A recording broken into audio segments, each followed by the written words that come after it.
له ونشهد أن لا إله إلا الله وأشهد أن محمدا عبده ورسوله.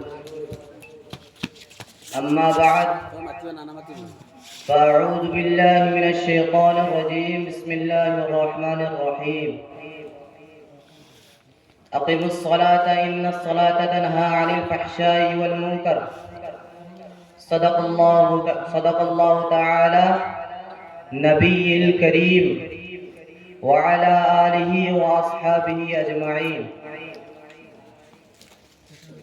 معزز سامعین، میں نے آپ لوگوں کے سامنے قرآن کریم میں سے ایک آیت کریمہ کی تلاوت کی، جس میں اللہ تبارک و تعالی ارشاد فرماتا ہے کہ نماز ایسی چیز ہے جو ہر بے حیائی اور برائی چیز سے بچاتا ہے. نماز ایسی چیز ہے جو ہر بے حیائی اور برائیوں سے بچاتا ہے. ہمارے نبی کریم صلی اللہ علیہ وسلم ارشاد فرماتے ہیں، نماز دین کا ستون ہے، جس نے اسے قائم رکھا اس نے دین کو قائم رکھا. 5 وقت کی نماز ہمارے دین کو نظم و ضبط سکھاتی ہے، دل کو پاک کرتی ہے اور ہمیں اللہ کی یاد دلاتی ہے. نماز صرف فرض نہیں بلکہ روحانی سکون ذریعہ بھی ہے. ہمیں چاہیے کہ ہم خود بھی نماز پڑھیں اور دوسروں کو بھی اس کی تلقین کریں. اپنے بچوں کو بچین سے نماز کی عادی بنائیں تاکہ ان کی زندگی اللہ کی رضا کے مطابق گزرے. حضور صلی اللہ تعالی علیہ وسلم ارشاد فرماتے ہیں کہ نماز جس بندے نے دل سے ادا کر لی وہ اللہ سے ملاقات کر پائے گا. اور ایسا نہیں ہے کہ ہر کوئی بھی اللہ سے ملاقات کر لے گا. اللہ سے ملاقات کرنے سے پہلے حضور صلی اللہ تعالی علیہ وسلم سے ملاقات کرنی ہوگی. جیسے ہاتھ کی تینوں انگلیاں ایک ساتھ نہیں ملتی ہے، پہلے آخر والی انگلی بیچ والی انگلی سے ملنی پڑتی ہے، اس کے بعد جا کے اوپر والی انگلی سے ملتی ہے. اسی طرح حضور صلی اللہ تعالی علیہ وسلم سے بغیر ملے اللہ تبارک و تعالی سے نہیں مل سکتے. آج کل کے رواج یہ ہے کہ نماز تو دور کی بات، اذان سننے کے بعد بھی لوگ ہنستے ہیں، اذان سننے کے بعد باتیں کرتے ہیں، لیکن نماز نہیں پڑھتے ہیں. اللہ تبارک و تعالی ارشاد فرماتا ہے، دنیا کی ہر چیز معاف ہو جائے گی تمہارے لیے. دنیا میں جتنا چاہے گناہ کر لو، تمہیں بخش دیا جائے گا.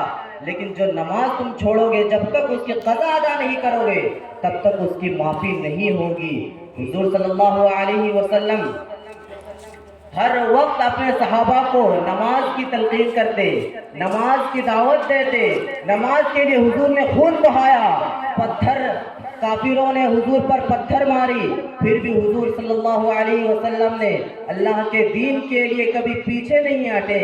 ہر وقت اللہ تبارک و تعالی کی طرف دیکھ کر، اپنی امتوں کی طرف دیکھ کر کبھی بھی پیچھے نہیں ہٹے، تاکہ میری آنے والی امت اس 5 وقت کی نماز ادا کر سکے.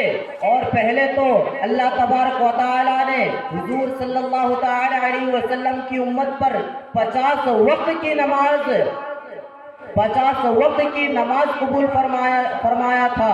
لیکن حضور صلی اللہ علیہ وسلم جب 50 وقت کی نماز لے کر آ رہے تھے تو حضرت موسیٰ علیہ السلام نے فرمایا کہ جاؤ، پھر سے جاؤ، تم اپنی یہ نماز تمہاری امت پر بھاری پڑ جائے گی.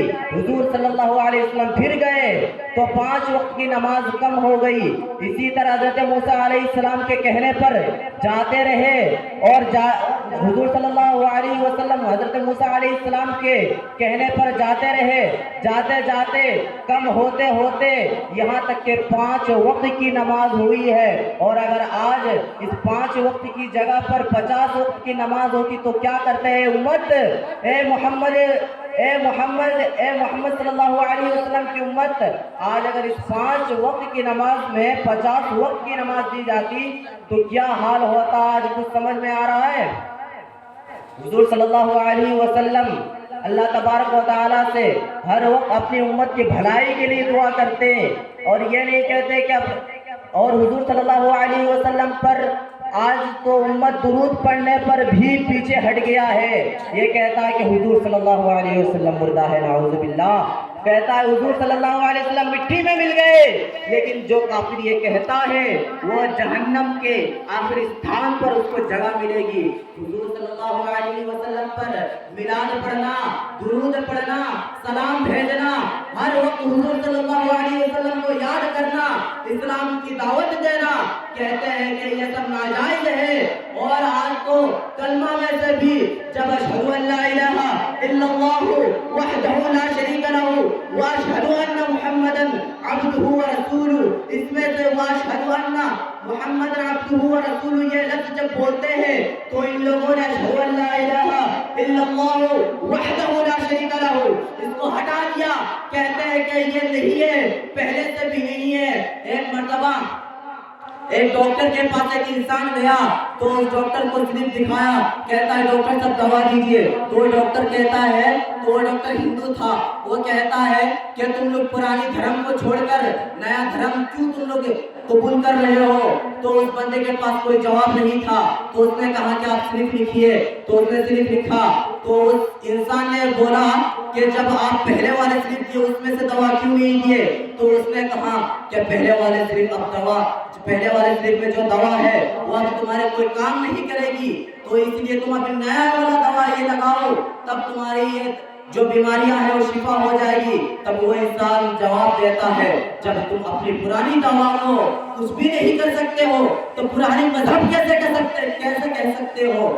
جب اسلام ایسا مذہب ہے جس کے برابر آج تک کوئی انسان نہیں کر سکا، ہو سکتا ہے اسلام کے بچوں کو، اسلام میں جتنے بھی آج اسلام کے دعوت دے رہے ہیں ان پر ظلم کیا جا رہا ہے، فلسطین پر ظلم کیا جا رہا ہے، ہر جگہ پر ظلم کیا جا رہا ہے، لیکن مسلمان کبھی پیچھے نہیں ہٹے گا، ہر وقت اللہ کی عبادت کر رہا ہے، اللہ کے پاس مانگ رہا ہے۔ اللہ کہتا ہے تو صبر کر، جب فرشتے کہتے ہیں اللہ